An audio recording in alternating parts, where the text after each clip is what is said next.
नमस्कार मोर channel Manju beauty corner चेनेलटुলৈ আপোনালোকক সকলোকে স্বাগতম জনালো। আমি যেহেতু আমতি সোৱাত বহুত নিয়ম পালন কৰো, ঘৰ সফা কৰাৰ পৰা কাপোৰ ধোৱাৰ পৰা নহয়নে, সকলোতে আমি মহিলাখিনিয়ে আগবাঢ়িব লাগে। যেহেতু ঘৰৰ সফা কৰা দায়িত্ব আমাৰ মহিলাখিনিৰ, সেইটো কাৰণে মই আগতীয়াকৈ আজি মঙ্গলবাৰ আজিয়ে মই কাপোৰ কানিবোৰ আধা ধুইছোঁ, কাৰণ অকলে যেহেতু কৰিব লগা হয় গোটেই কাম, সেইটো কাৰণে আজি আধা কাপোৰ আৰু অহাকালি আধা এনেকৈ ধুবলৈ সাজু হৈছোঁ। এইবোৰ কৰাৰ আগমুহূৰ্তত আগতে ব্ৰেকফাষ্টটো কৰি লওঁ, যিহেতু আজি মানুহজন ঘৰত আছে, তেওঁ অলপ হেল্প কৰি দিব ভাত বনোৱাত। তেওঁ আৰু মই এতিয়া অকণমান ব্ৰেকফাষ্ট কৰিলোঁ, তাৰপিছত আপোনালোকক দেখুৱাম আজি ঘৰৰ কামখিনি কি কৰিলোঁ। বহুত কষ্ট হয় আচলতে, এয়া নতুন ঘৰত আহিছোঁ, আপোনাৰ প্ৰায় মোৰ 8 মাহে হ'ল এই নতুন ঘৰটোত অহাত।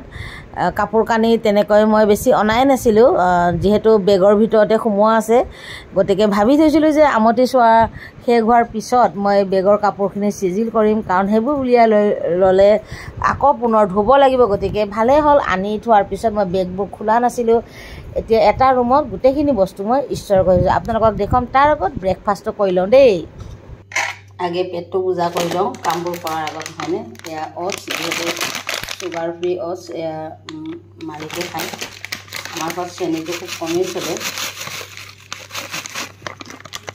চেনিটো কম চলে মানে নচলে বুলিও ক'ব পাৰি, যিহেতু বাপেকৰ চুগাৰ আছে, সেইটো কাৰণে এইটো পেকেট শেষেই, নতুন এটা পেকেট খুলিব লাগিব। যিহেতু বাপেকৰ চুগাৰ আছে বহুত, মানে দেউতাকক দেখিছে মানে চুগাৰ হ'লে কি হয়। মই অকণমান এনে লৈ লৈছোঁ, এইখিনি এওঁক দিম, এইখিনি খাই লৈ এতিয়া দুইটাই ধুনীয়াকৈ লাগি যাওঁ। এওঁক কৈছোঁ আজি আপুনি ভাতকেইটা বনাওক, কাৰণ যিহেতু মই কাপোৰ কানি ঘৰ চৰবোৰ চফা কৰোঁ, বেলেগটো এও এনেকৈ একো কৰিব নোৱাৰে, অকণমান ভাতকেইটা বনাই আজি সহায় কৰি দিয়ক। সেইটো কাৰণে অকণমান অ'টছ খাই লওঁ দুইটাই।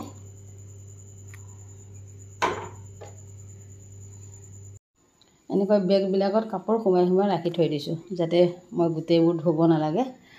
আৰু এইবোৰ এনেকুৱা দুটা আলমাৰি, যিহেতু মই কৈছোঁৱেই আগতে নতুন ঘৰ, এনেকুৱা দুটা আলমাৰি আনিছিলোঁ। এই দুটা আলমাৰি মই নাই চোৱা, এনেকৈ কাপোৰবোৰ ধুনীয়াকৈ বেগত ভৰাই থৈ দিছোঁ।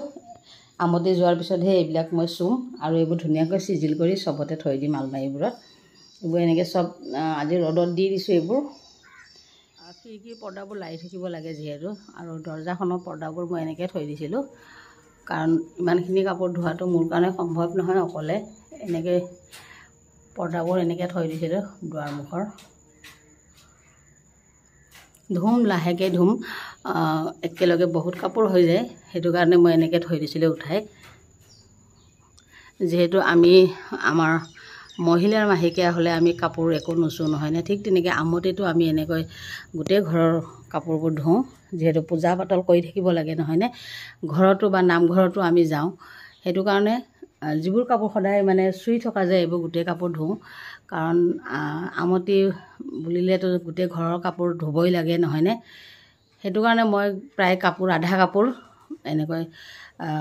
কাপোৰ মানে বেগত ভৰাই থৈ দিছিলোঁ, যিবোৰ কাপোৰ ধৰক নামঘৰত বা ফুৰিব গ'লে পিন্ধোঁ, আৰু যিবোৰ সচৰাচৰ সদায় চুই থাকোঁ সেইবোৰ কাপোৰ ধুবলৈ মই এনেকৈ গোটেইখিনি উলিয়াই লৈছোঁ আজি। এইবোৰ এতিয়া লাহে ধীৰে এইবোৰো ধুব লাগিব, যিহেতু বহুত অসুবিধা, এইবোৰ স্কিন খুলিব নোৱাৰিলোঁ, এতিয়া খুলিটো ধুবই লাগিব। গতিকে অলৰেডি গোটেই ঘৰৰ কাপোৰবোৰ এনেকৈ উলিয়াই লৈছোঁ ধুবলৈ। যিমানখিনি পাৰোঁ এই দুদিনত ধুম। মালিক আজি যিহেতু ঘৰত আছে, গতিকে ভাবিছোঁ গোটেই ঘৰৰ কাপোৰবোৰ আজি আধা আৰু কালি আধা এনেকৈ ধুম। গোটেই কামবোৰ উলিয়াই লৈছোঁ, দেখিছেনে। লাহে ধীৰে কৰিম, আৰু দুদিনটো লাগিবই। সেইটো কাৰণে মই আজি আৰু কালি যিহেতু অহাকালি আমতি ভাঙিব ৰাতি 9:30, গতিকে মই আজিৰ পৰাই কামবোৰ কৰিব আৰম্ভ কৰি দিছোঁ। লাহে ধীৰে আৰম্ভ কৰিম আৰু কামবোৰ, যিহেতু নতুন ঘৰ, বেছি কাপোৰ কানি এনেকৈ মই চিজিল কৰিব পৰাই নাই, গোটেইবোৰ বেগত আছিলেই, ভালেই হৈছে, নহ'লে গোটেই উলিয়াই ল'লে মোৰ দিগদাৰেই আছিলে। গোটেই বিচনাৰ চাদৰ, গাৰু কভাৰৰ পৰা আদি কৰি পৰ্দা, দৰ্জাৰ পৰ্দা গোটেই, আৰু যিমান আছে আৰু ল'ৰাৰ কাপোৰ, মালিকৰ কাপোৰ গোটেইবোৰ উলিয়াই আধা কাপোৰ আজি চাৰ্ফত দিছোঁ। এনেকৈ 3 চৰীয়া কাপোৰ হৈছে। এতিয়া গোটেই ঘৰবোৰ চফা কৰি কাপোৰ ধোৱাত লাগি যাম দেই।